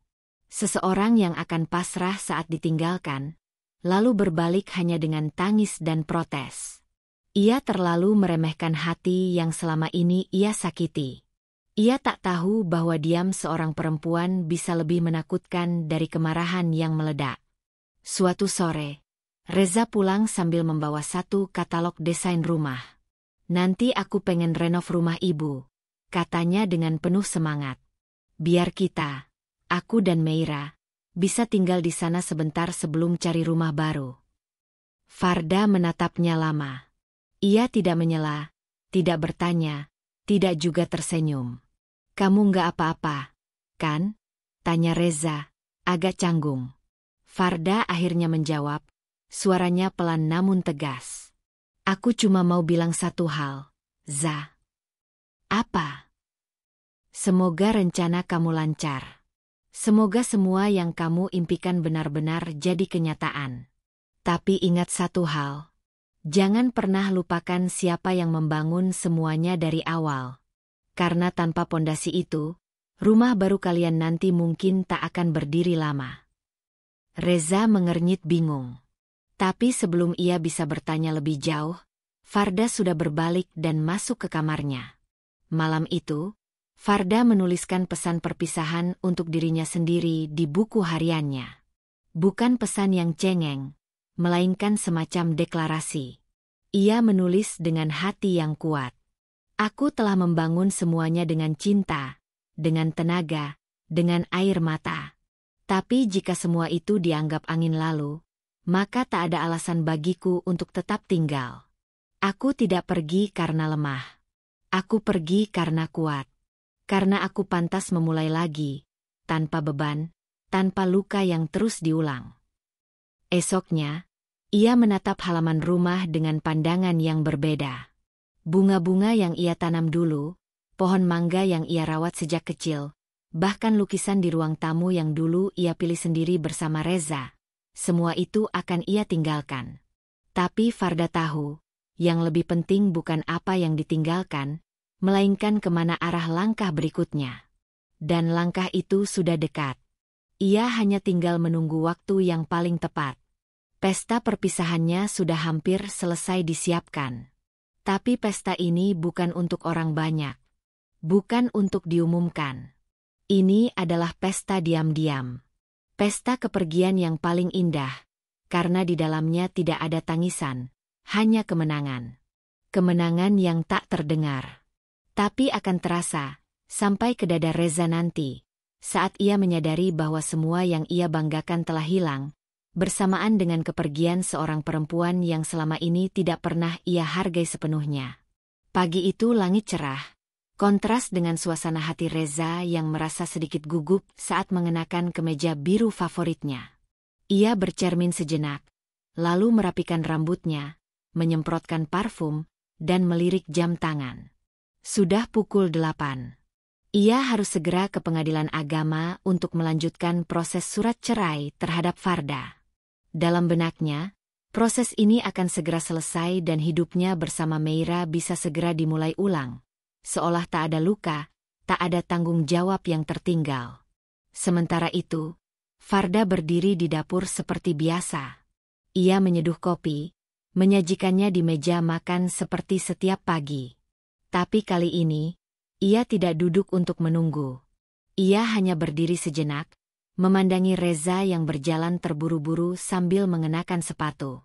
Pergi pagi banget, Za? Tanyanya dengan senyum tenang. Iya, ada urusan penting, jawab Reza ringan. Urusan kantor. Farda mengangguk, tak menanyakan lebih jauh. Ia menunggu hingga suara mobil Reza menghilang di kejauhan, lalu menutup pintu pelan. Begitu kunci berputar dan rumah benar-benar sunyi, ia bergerak cepat. Semua sudah direncanakan dengan matang. Hari itu adalah puncak dari semua yang ia persiapkan selama berminggu-minggu. Ia membuka koper besar yang sudah ia siapkan di kamar, lalu memasukkan semua dokumen penting yang telah dikumpulkannya. Surat kepemilikan rumah, dokumen penjualan, sertifikat mobil, salinan rekening bank, surat kuasa atas bisnis laundry, dan salinan surat-surat dari notaris. Semua tersusun rapi, lengkap, dan sah secara hukum.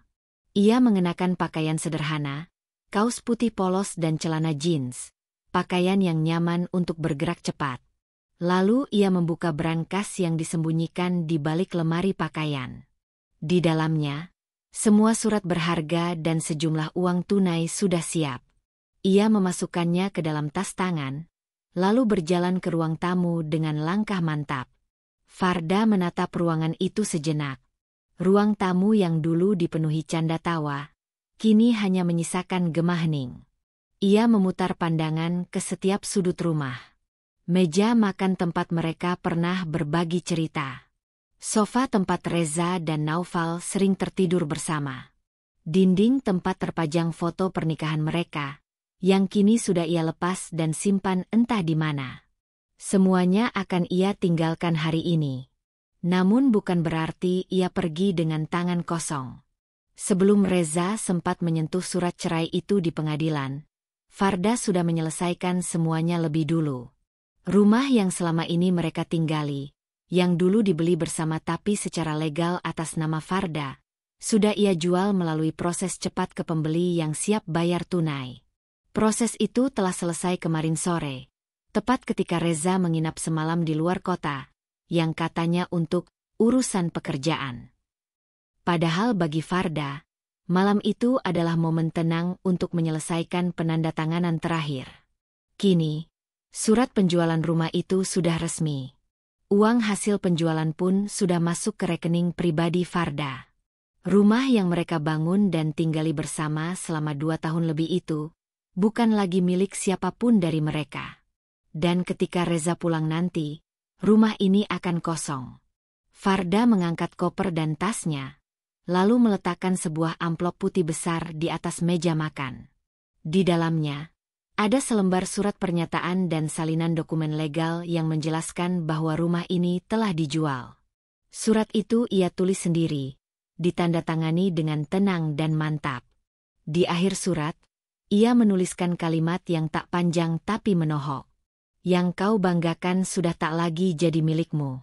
Saat kau sibuk menceraikan, aku sibuk mengakhiri. Selamat menikmati kehampaan. Tak ada air mata. Tak ada penyesalan. Farda menatap sekeliling untuk terakhir kalinya, lalu melangkah keluar dan menutup pintu dengan lembut. Ia tidak membawa banyak barang. Hanya yang benar-benar penting. Sisanya biarlah menjadi milik masa lalu.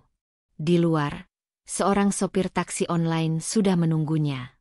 Ia memasukkan koper ke bagasi dan duduk di kursi belakang tanpa menoleh ke belakang lagi. Ia meminta diantar ke tempat tinggal barunya, rumah kontrakan kecil yang sudah ia persiapkan jauh-jauh hari, tempat di mana ia akan memulai hidup baru yang lebih sederhana tapi damai, tanpa kebohongan dan pengkhianatan. Beberapa jam kemudian, Reza tiba di rumah. Wajahnya tampak puas. Ia merasa lega karena proses di pengadilan berjalan lancar. Ia sudah menjadwalkan bertemu Meira malam ini untuk merayakan keberhasilan langkah pertama mereka. Tapi saat ia membuka pintu rumah, langkahnya terhenti. Rumah itu kosong. Sofa sudah tidak ada. Lemari di ruang tengah pun hilang. Meja makan tinggal kerangkanya. Ruangan itu sepi, seperti baru saja ditinggal pemiliknya. Reza panik, memanggil nama Farda berulang kali. Farda. Tapi yang ia temukan hanya keheningan. Ia berlari ke kamar. Lemari pakaian terbuka, kosong. Laci di meja rias kosong. Brankas di balik lemari, juga kosong. Hanya satu benda yang tersisa di rumah itu, amplop putih besar di atas meja makan. Dengan tangan gemetar, Reza membuka amplop itu. Matanya menyapu tiap kalimat yang tertulis di atas kertas surat pernyataan. Ia membaca ulang 2 kali, lalu duduk dengan lemas di kursi yang sudah tinggal rangkanya. Rumah ini sudah dijual. Dan semua harta yang selama ini ia banggakan, mobil yang biasa ia pakai, usaha kecil yang menopang pengeluarannya, tabungan yang katanya milik bersama, semuanya sudah berpindah tangan. Ia bahkan tak bisa protes, karena secara hukum, semuanya memang atas nama Farda. Reza memukul meja dengan keras. Tapi tidak ada yang terjadi. Tidak ada yang datang untuk menenangkan. Tidak ada yang memeluknya dan berkata semuanya akan baik-baik saja. Karena memang tak ada lagi siapapun di rumah itu.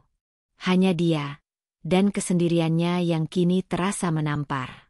Sore itu, Reza mencoba menghubungi Farda, namun tak satupun pesan atau panggilannya dibalas. Semua media sosial Farda pun tampak menghilang. Seolah-olah perempuan itu benar-benar sudah menghapus jejaknya dari kehidupan Reza. Ia bukan hanya pergi, tapi juga memastikan tak ada jalan untuk Reza menemuinya kembali dengan mudah.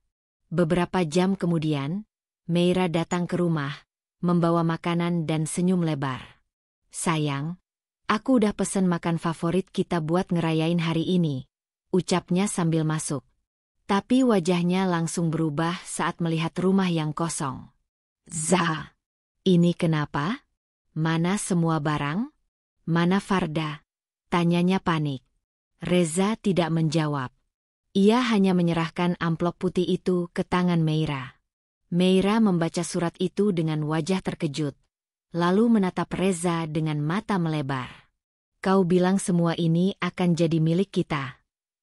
Reza hanya diam. Untuk pertama kalinya dalam hidupnya, ia merasakan kekalahan telak, bukan dalam bisnis, bukan dalam relasi sosial, tapi dalam permainan yang ia pikir bisa ia kendalikan sepenuhnya. Dan di suatu tempat yang jauh dari rumah itu, Farda duduk di teras rumah kontrakannya. Ia menyeruput teh hangat sambil memandangi matahari yang hampir tenggelam. Wajahnya tenang. Pikirannya damai. Tak ada penyesalan. Tak ada niat untuk kembali. Baginya, kemenangan bukanlah membalas dengan kebencian. Kemenangan adalah ketika ia bisa pergi tanpa terguncang. Ketika ia bisa berdiri sendiri tanpa perlu bergantung. Dan yang paling penting, ketika ia mampu mengambil kembali semua yang ia bangun dengan cinta, lalu mengakhirinya dengan kehormatan. Karena ia yang membangun, dan ia pula yang memilih untuk menghancurkannya. Langit mendung sore itu seolah mencerminkan wajah Reza yang tampak muram dan kacau. Sudah lebih dari 20 panggilan tak terjawab ia kirimkan ke nomor Farda, belum termasuk belasan pesan yang hanya berakhir dengan tanda centang 1. Ia bahkan mencoba menelepon beberapa kerabat Farda, namun hasilnya nihil. Farda seperti menghilang begitu saja, tanpa jejak, tanpa suara, tanpa sisa amarah. Hanya satu yang ditinggalkan, surat pernyataan dan pengalihan seluruh aset yang kini menjadi milik sahnya. Reza terduduk di lantai ruang tamu rumah yang kini nyaris kosong. Amplop putih yang kemarin dibacanya masih tergeletak di meja. Meja yang dulu Farda poles dan bersihkan setiap hari. Ia masih ingat betul saat Farda meminta warna kayu gelap karena katanya memberi kesan hangat dan bersih. Kini semua itu tinggal kenangan. Hangatnya rumah itu sirna bersama kepergian satu-satunya orang yang benar-benar membangun fondasi hidup Reza dari reruntuhan. Saat Meira datang ke rumah beberapa hari lalu, wajahnya sempat sumringah. Ia mengira akan memulai lembaran baru dengan penuh kenyamanan.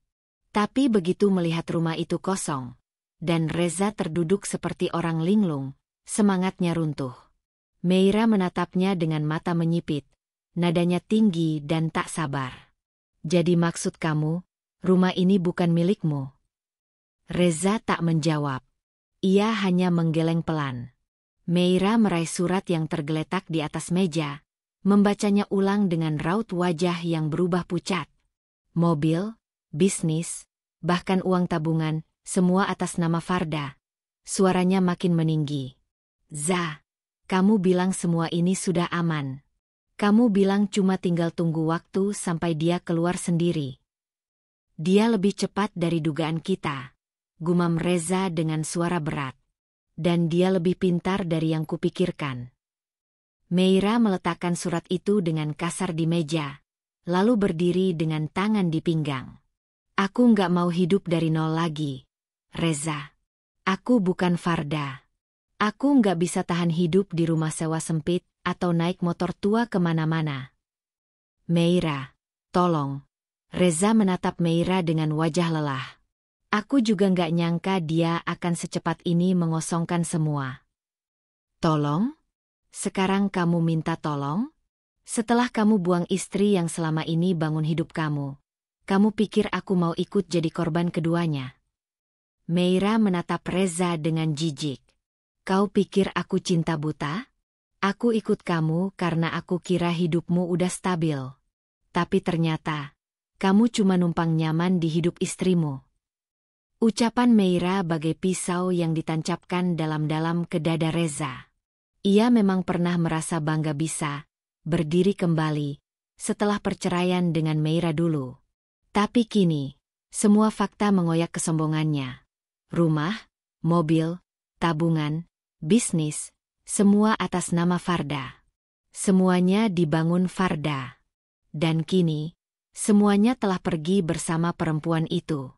Meira tidak menunggu lama. Hari itu juga, ia meninggalkan rumah dengan langkah kesal, membawa Naufal tanpa memberitahu Reza akan tinggal di mana. "Silakan cari aku kalau kamu sudah punya tempat tinggal layak." Begitu kata terakhirnya sebelum menutup pintu keras-keras. Reza sendirian. Di dalam rumah kosong. Tanpa uang. Tanpa kendaraan. Tanpa pegangan. Ia sempat menghubungi pihak notaris untuk memverifikasi surat yang ditinggalkan Farda. Dan semua terbukti sah. Tanggal penandatanganan sudah lama terjadi, saat ia terlalu sibuk merencanakan masa depan bersama mantan istrinya. Farda tidak hanya selangkah di depan, tapi berlari lebih cepat dari akal liciknya. Beberapa hari setelah itu, Reza mencoba bertahan di rumah itu. Tapi tagihan air dan listrik datang tanpa ampun. Biaya-biaya rumah tangga yang dulu ditanggung bersama, kini tak bisa lagi ia lunasi. Tak ada pemasukan karena laundry sudah bukan miliknya. Ia sempat mencoba menjual motor pribadi, tapi hasilnya hanya cukup untuk bertahan beberapa minggu. Sementara itu, di kota lain yang jauh dari tempat tinggal lama mereka, Farda memulai babak barunya dengan ketenangan yang luar biasa. Rumah kontrakan kecil yang ia pilih jauh dari kemewahan, tapi sangat nyaman. Dinding-dindingnya ia cat ulang dengan warna kesukaannya, krem susu yang lembut dan menenangkan. Ia membeli beberapa tanaman hias untuk diletakkan di teras. Setiap pagi, ia menyiramnya sambil menikmati udara segar. Sesuatu yang dulu tak sempat ia lakukan karena sibuk mengurus rumah yang kini bukan lagi miliknya. Bisnis laundry kini ia kelola sepenuhnya sendiri. Ia merekrut 2 karyawan baru yang jauh lebih ramah dan cekatan. Ia menambah layanan antarjemput yang membuat usahanya semakin berkembang. Meski awalnya berpikir ia akan merasa sepi, ternyata Farda menemukan ketenangan yang tak pernah ia duga. Ia bisa tersenyum tanpa beban, bisa tertawa lepas tanpa khawatir disalahartikan. Farda juga mulai menulis di blog pribadinya. Ia menulis tentang perjalanan perempuan yang berani bangkit dari pengkhianatan, tentang kekuatan memilih diam dan melangkah pergi dengan kepala tegak. Tanpa menyebut nama siapapun, ia membagikan kisah hidupnya sebagai pelajaran, bukan sebagai dendam. Suatu hari, saat sedang membaca komentar pembaca blognya yang merasa terinspirasi, Farda menerima pesan dari nomor tak dikenal. "Kamu menang. Kamu ambil semuanya. Tapi aku harap kamu bahagia, Far. Karena aku tidak." Farda hanya menatap pesan itu sejenak, lalu menghapusnya. Tak ada lagi tempat untuk Reza dalam hatinya. Tidak sebagai musuh, tidak sebagai kenangan, dan tidak pula sebagai penyesalan. Ia sudah menutup semua pintu. Apa yang terjadi dulu adalah masa lalu. Dan kini, ia sudah melangkah lebih jauh dari sekadar meninggalkan. Karena sesungguhnya, kebenaran paling menyakitkan bagi seseorang seperti Reza bukanlah ketika ditinggalkan. Tapi ketika ia akhirnya sadar bahwa semua yang ia banggakan, semua yang ia klaim sebagai miliknya, hanyalah titipan dari perempuan yang diam-diam menyelamatkannya selama ini. Dan ketika perempuan itu pergi, ia tak hanya membawa harta, ia juga membawa harga diri lelaki yang dulu terlalu sombong untuk bersyukur. Farda tersenyum, menatap langit senja yang hangat.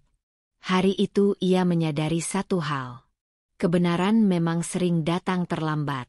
Tapi ketika datang, ia menampar dengan keras.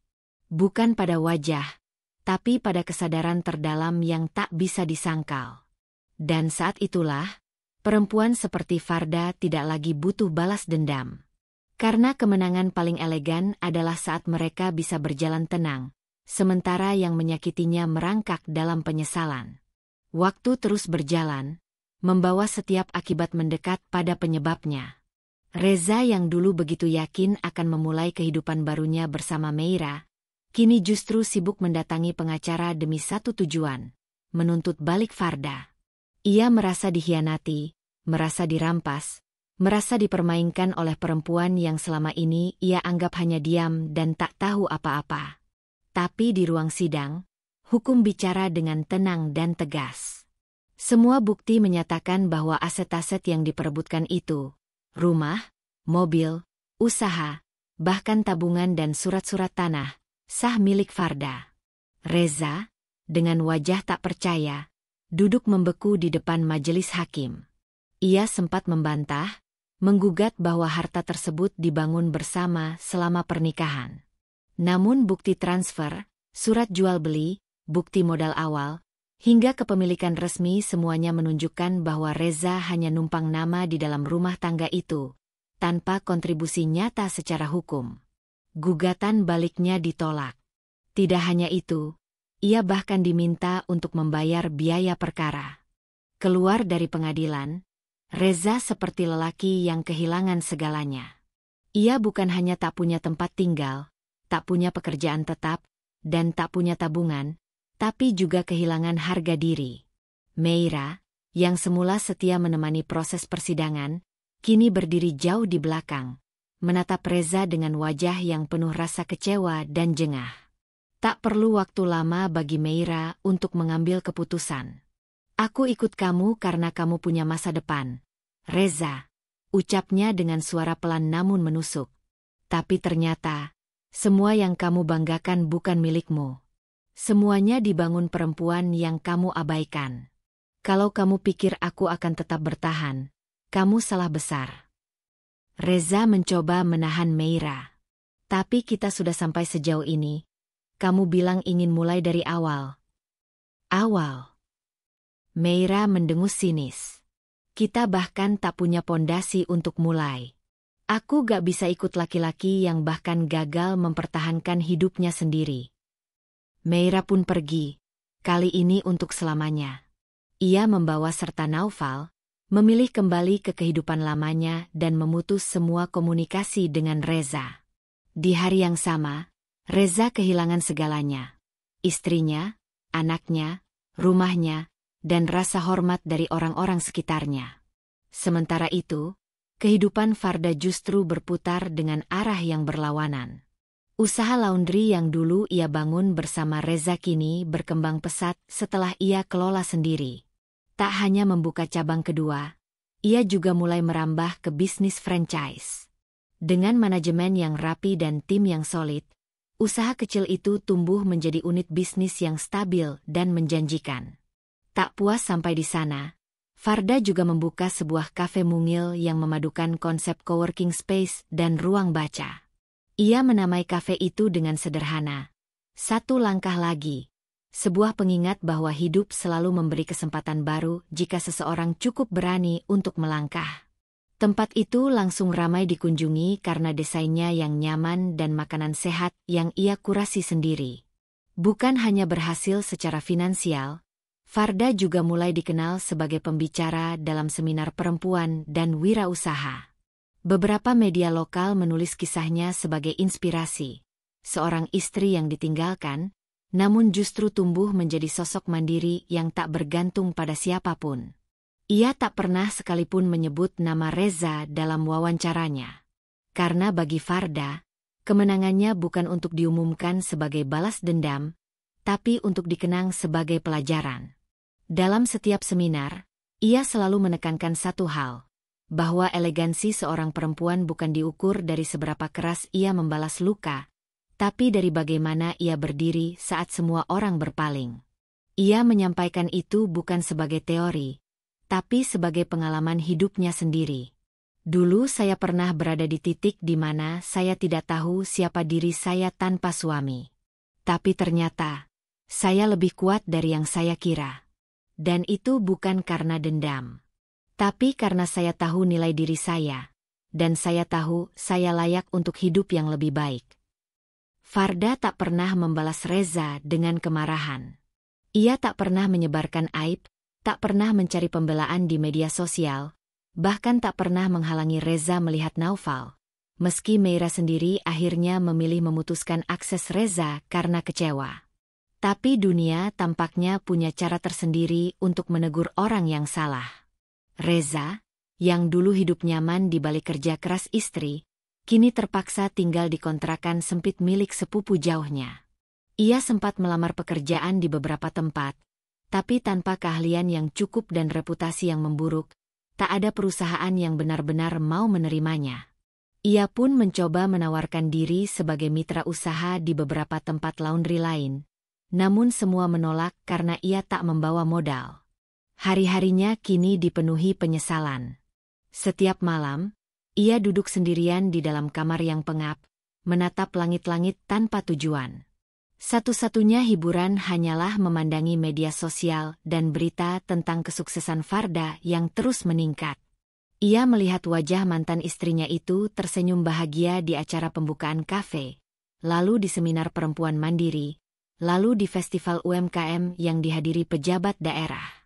Wajah yang dulu hanya dikenalnya sebagai istri rumah tangga biasa, itu kini berdiri di panggung, berbicara di depan ratusan orang, dielu-elukan sebagai wanita yang tangguh dan inspiratif. Seandainya aku tidak memilih Meira, pikir Reza suatu malam sambil menatap layar ponselnya yang retak. Tapi semuanya sudah terlambat. Keputusan yang ia ambil dengan penuh kesombongan kini menghantamnya tanpa ampun. Ia pernah mengira bahwa meninggalkan Farda demi kenyamanan lain adalah jalan keluar. Tapi kenyamanan itu ternyata hanya semu. Dan Fardalah satu-satunya yang benar-benar menyelamatkan hidupnya dulu. Farda tak pernah membalas. Tapi dunia sudah berbicara. Dan kini, Reza harus menerima kenyataan pahit itu dengan dada kosong. Hari itu, Farda berdiri di depan cermin kafenya. Ia mengenakan blazer putih sederhana, rambut disanggul rapi. Beberapa staf menyapanya dengan senyum kagum. Ia membalasnya dengan ramah, lalu duduk di kursi bar sambil membuka laptopnya. Hari ini ia akan menandatangani kerja sama ekspansi kafenya ke 2 kota lain. Seorang jurnalis muda yang menjadi tamu kafe mendekatinya sambil berkata, "Bu Farda, saya selalu mengikuti kisah Ibu. Ibu sangat kuat, sangat berkelas. Apa ada pesan yang ingin Ibu sampaikan untuk perempuan-perempuan lain di luar sana yang sedang berjuang?" Farda tersenyum. Ia menutup laptopnya perlahan, lalu menatap jurnalis itu penuh makna. Kita, para perempuan, sering dianggap lemah hanya karena kita sabar. Tapi sabar bukan berarti kita kalah. Saat kita sadar bahwa hidup kita layak untuk diperjuangkan, maka kita akan tahu bahwa kekuatan tidak selalu datang dari kemarahan. Ia datang dari kesadaran. Dan ketika saatnya tiba, bukan kita yang harus bicara. Dunia yang akan bicara untuk kita. Hari mulai senja. Di tempat lain, Reza masih duduk diam di dalam kamar sempitnya. Ponselnya berbunyi, tapi bukan dari siapapun yang ia harapkan. Tak ada Meira, tak ada Naufal, dan tentu saja, tak ada Farda. Ia menunduk, menyesap napas panjang, lalu berkata lirih pada dirinya sendiri, "Kau menang, Farda, kau menang dengan cara yang tak pernah kubayangkan, dan aku hanya bisa terkapar." Karena memang begitu akhirnya, Farda tak perlu membalas dengan tangan. Ia hanya perlu pergi dengan tenang. Dan dunia yang akan menegur mereka yang tak pernah menghargai ketulusan. Terkadang, dalam hidup, kita akan menemui orang-orang yang meremehkan ketulusan kita, yang menyia-nyiakan kasih sayang yang tulus dan menganggap kesabaran sebagai kelemahan. Tapi percayalah, kekuatan terbesar seorang manusia, terutama seorang perempuan, bukan datang dari kemarahan, melainkan dari keputusannya untuk bangkit, melangkah, dan membuktikan bahwa ia bisa berdiri tanpa bergantung pada siapapun. Jangan pernah merasa kecil ketika kamu memberi dengan tulus. Tapi juga jangan takut untuk pergi saat kamu tahu tak lagi dihargai. Karena bukan balas dendam yang membuatmu menang, tapi pilihan untuk tetap berkelas, tetap kuat, dan tetap bijaksana meski hatimu pernah dilukai. Bangunlah hidupmu dengan pondasi yang kamu yakini sendiri. Dan saat waktunya tiba, biarlah dunia menyaksikan bahwa kamu mampu menjadi lebih hebat setelah dihancurkan. Terima kasih sudah mengikuti perjalanan kisah ini hingga akhir. Semoga cerita Farda bisa menjadi pengingat, kekuatan, bahkan inspirasi untuk siapapun yang sedang berjuang dalam hidupnya. Jangan takut menjadi berbeda. Jangan ragu untuk melindungi harga dirimu. Karena kamu layak untuk bahagia. Sampai jumpa di cerita berikutnya. Salam hangat dan penuh cinta.